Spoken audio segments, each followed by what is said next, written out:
Hi guys, welcome to our channel. Big boss biggest reality show big boss season 8లో మరో weekend వచ్చింది. ఇక weekend వచ్చిన నాగార్జున అదిరిపోయే డాన్స్ చేస్తూ ఆ తర్వాత మన టీవీ ద్వారా హౌస్మేట్స్ ని పలకరించి యష్మి దగ్గర ఆగారు.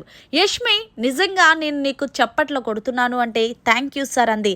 ఏం ఆడేవమ్మా ఆ బ్యాలెన్స్ టాస్క్లో, నిజంగా ఆ బాల్స్ని తీసుకొని నీ బ్యాలెన్స్ చేసుకుంటూ ఆ అందులో గోల్లో వేసో చూడు, నెక్స్ట్ లెవెల్. టాస్క్లు అనగానే చాలా బాగా ఆడుతున్నావు, నువ్వు చాలా ఇంప్రూవ్మెంట్ అయ్యావు. అంతేకాదు, నీతో పోటీ పడ్డ మణికంఠ మళ్ళీ తనకి సపోర్ట్ చేస్తుంటే ఏదో పోయినట్టు కాన్సన్ట్రేషన్ చెయ్యొద్దు, నా కాన్సన్ట్రేషన్ పోతుందని ఏదేదో మాట్లాడాడు.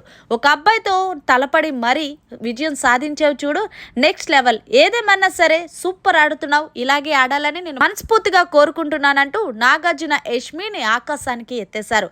అంతేకాకుండా, యష్మి, మీ నాన్నగారి దగ్గర నుంచి నీకు లెటర్ రాలేదని చాలా ఫీల్ అయ్యావు కదా, సరే నీకోసం ఆ లెటర్ చూసేసానుగానే ఒక్కసారిగా యష్మి చాలా ఎమోషనల్ అయిపోయింది.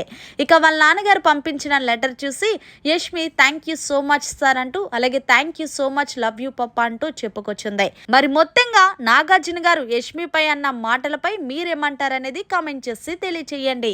మరిన్ని లేటెస్ట్ అప్డేట్స్ కోసం చూస్తూనే ఉండండి అవర్ ఛానల్.